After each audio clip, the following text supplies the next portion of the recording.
Another edition of NASCAR DFS preview. I'm AustYn with the Sports Chief, and we're heading down south to Daytona. So this is one of the quote-unquote restrictor plate races. They don't really have restrictor plates anymore, but it is pack racing style. So DFS strategies are a lot different for these kinds of races. You can stick to your traditional strategy if you'd like. I really don't know that it matters that much. It's really hard to pick a consistent skill set for these races. Normally, people play in tournaments. They do a lot of entries, and you pick a lot of guys that start in the back.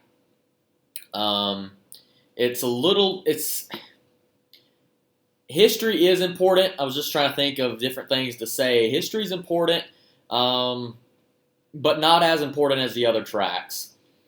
You do have better restrictor plate drivers in the field as the others. I feel like it's a little harder for me with the current lineups that we have, the current drivers in the Cup Series, to pick the best restrictor plate drivers. I feel like you had some drivers that would come in and only race these events, and they were very good all the time. So it's more of a gut feeling. I'm going to be truthfully honest with you. You know, you can look at odds all you want. You can look at things. I mean, Justin Haley won last year in July at Daytona. So it's really anything goes. You know, weather could be a factor. They are in Florida.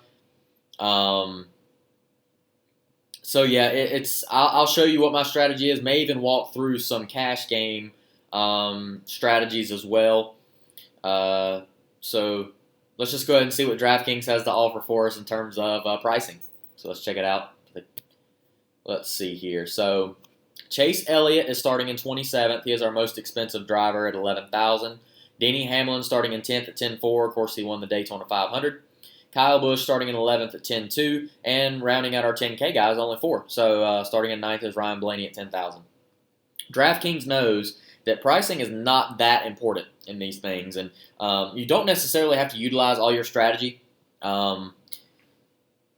It's just really difficult. You know, you have to pick and choose where your sweet spots are in terms of starting position and everything like that.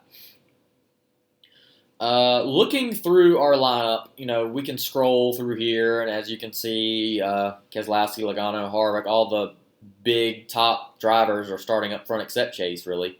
Brendan Gaughan is at 8,600. Again, he only runs restrictor plates, really. He did run the road course, but he finished 39th, so he's coming out here to Daytona. I believe, if I'm not mistaken, this is his last career start, so that's something to look forward to. He is starting in last. Tons of value there, even if he gets 20th. I mean, you got 20 spots to gain, so as long as Brendan Gaughan keeps it up there, you know, that price point is pretty high, but that's pretty standard. Ricky Stenhouse Jr. starting in a really good spot at 31st at 8,300. Then you have Almirola Bowman, all these in the top 5 and 10. Christopher Bell in 23rd. You're really looking for drivers that are starting pretty high. Ross Chastain in 36th. You know, spun Allmendinger last night for at Daytona, and then Haley came through and won.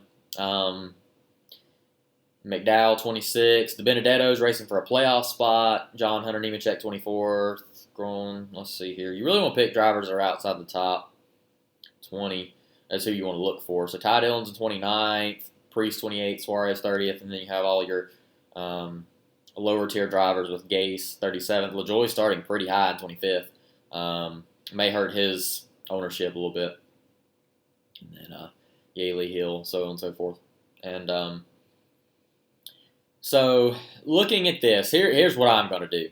I'm going to try to do a good mix of starting position, expected value, drivers that will finish higher than where they're starting, or what I predict, basically, off of my formulas and stuff that I'm using here.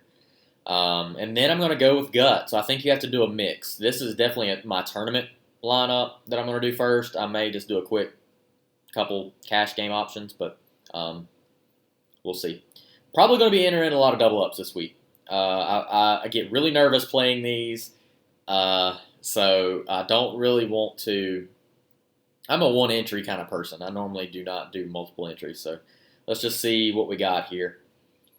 Definitely pulling the trigger on Chase Elliott. So he's starting in 27th. He's at 11,000. I don't really care what his price point is. I'm sitting here thinking about that. Although he is actually really bad at Daytona. I did not realize this. His average finish is 26.8, which is 27th. He has led a lot of laps at these tracks, but he tends to get in wrecks. I do think, though, that's a great value, and I think Hendrick's going to bring some fast cars to the track. Ricky Stenhouse, proved that at Daytona, and he started on the pole. He has Hendrick motors, so JTG uses the Hendrick engine program. So that's something to look to. I like Chase Elliott there. One thing to note about Kyle Busch, I was looking through the most experienced drivers and laps led, things like that. Kyle Busch is like one of the top lap leaders here among active drivers. And in the Xfinity Series, among all drivers, he's up at the top. I didn't realize he was that good at Daytona. It just seems in the Cup Series he hasn't shown that. I don't think it's a bad option to go Kyle. He has not won a race yet this year. He's starting in 11th, which is not bad. I did an Xfinity Series lineup yesterday, and it was mostly upper 30 finishers, didn't win. Had Allmendinger. I think I would have had Allmendinger actually finished where he was at. He was in first, so yeah, anyway. So yeah, looking at that, that's pretty interesting to think. I don't think that's a bad option. I think Chase, though, is going to be picked heavily. Unfortunately, you're going to have drivers that are picked really heavily, and you have to pick and choose your final 2 or 3 and be like, hey, hopefully they don't get picked a lot. So going with Chase Elliott in 27th. I'm also pulling trigger on Brendan Gaughan. I like Brendan Gaughan there in 40th at 8.6. To me, I'm thinking I could pick the lower tier guys, and while they could perform a lot better, Brendan Gaughan does have that Richard Childress engine program.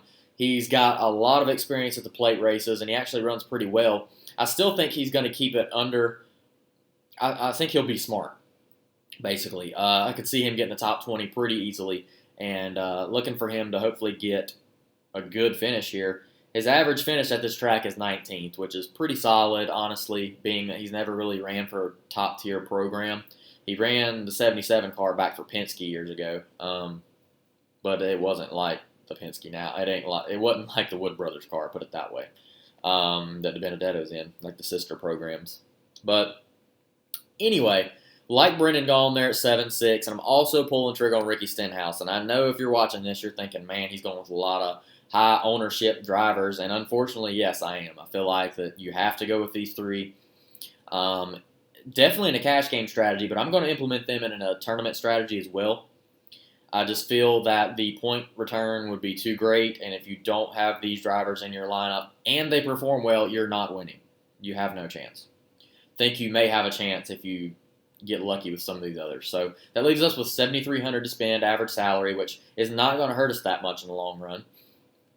Kurt Busch is actually a pretty solid driver here. Austin Dillon is as well. They all finished fairly well. Kevin Harvick, to me, is not a bad option either. If you can get a lot of those laps led, if he can stay out front, that would be a great pick.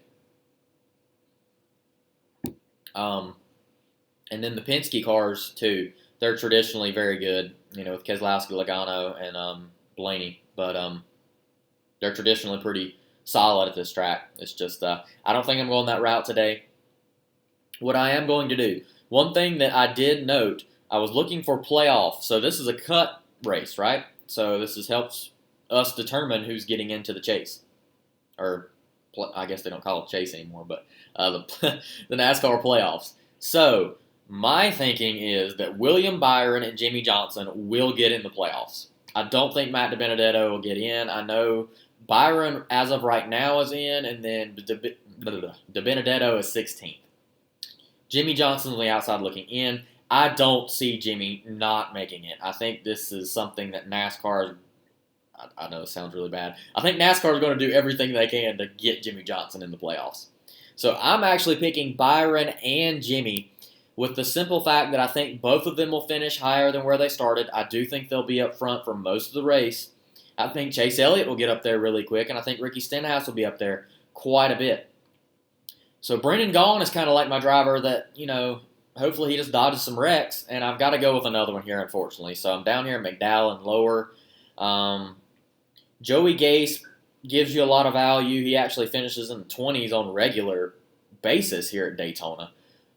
James Davison has never ran a race at Daytona, like the Cup, the big track. He ran the road course. That's going to be interesting. J.J. Yaley has a lot of experience. He's a decent option. Brennan Poole actually finished in the top 20, I believe, at the 500.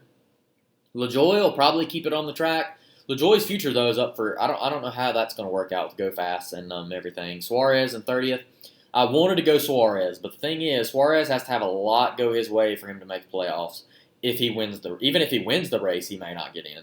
So I'm thinking, I don't know about that. So you got Ryan Preece is going to be in a fast car at the JTG, not a bad option. Chris Buescher has finished very well at the plate races. Trying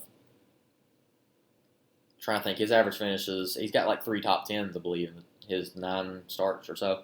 Ty Dillon's a good plate racer. Matt Kenseth historically is a good one, but he's wrecked in a lot of his later ones. Tyler Reddick, I know, won at Daytona in the Xfinity Series.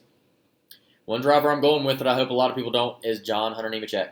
So he's at 6'8". Michael McDowell, I think, will be picked pretty heavily because he's typically a great plate racer, really, too.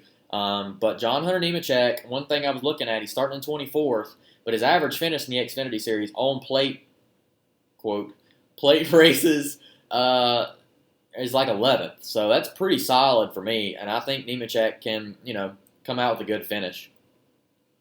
So this is what I'm rolling out with. Again, I utilized all my salary. I still don't feel that great about it. I think this is such a different animal than what you're facing weekly in NASCAR DFS, and I feel like it's just different. It's way different.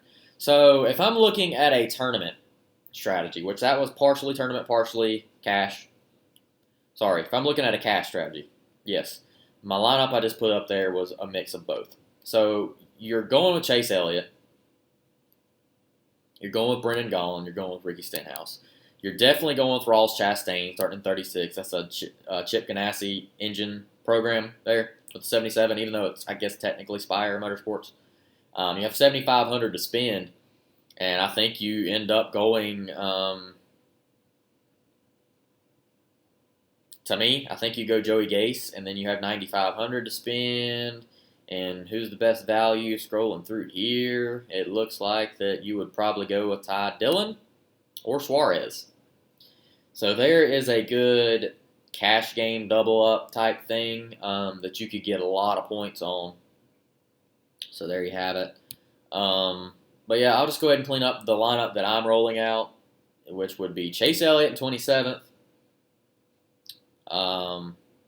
Brendan Gaughan in 40th at 8.6, and Chase is at 11,000, by the way. Ricky Stenhouse Jr. at 8.3, starting in 31st. William Byron starting in 6th at 7.8, and then my pick to win the race would be Jimmy Johnson, starting in 7th at 74. I think he'll end up winning it and advancing on. And then going with John Hunter Nemechek, starting in 24th at 6.8. So that's what we're rolling with, folks. I'm going to be honest with you. These tracks are really tough. Go with your gut. I'm going to be honest. I feel like you have to go with your gut. There is a little bit of strategy to be involved with this, but a lot of your big winners in these events, they typically have a guy like Justin Haley who started inside the top 10. They may have Chase Briscoe who started on the pole. I'm using the Xfinity Series yesterday for an example. They probably have a couple of those guys, and my drivers in that would be Jimmy and Byron. I think they're going to be up front quite a bit. I think that they are going to end up with Chase, too. And Ricky will probably get up front as well. So I feel like I have 4 drivers that could solidly win this race, feasibly win it. Brendan Gaughan could get lucky. I think he's just going to stay, I hope he runs all the laps, basically. And then looking at John Hunter Nemechek in 24th. Hoping that he is less owned than a lot of these other drivers. And he's got the horsepower to stay up front in case he gets knocked behind. So that's one of the things I'm looking at with those other guys. If you're playing like a FanDuel strategy, laps are important. So you have 160 laps, 7 sets of tires. Tires are not that important. Pit strategies, it's semi with Kevin Harvick on the pole, but he's he has the first pit stall.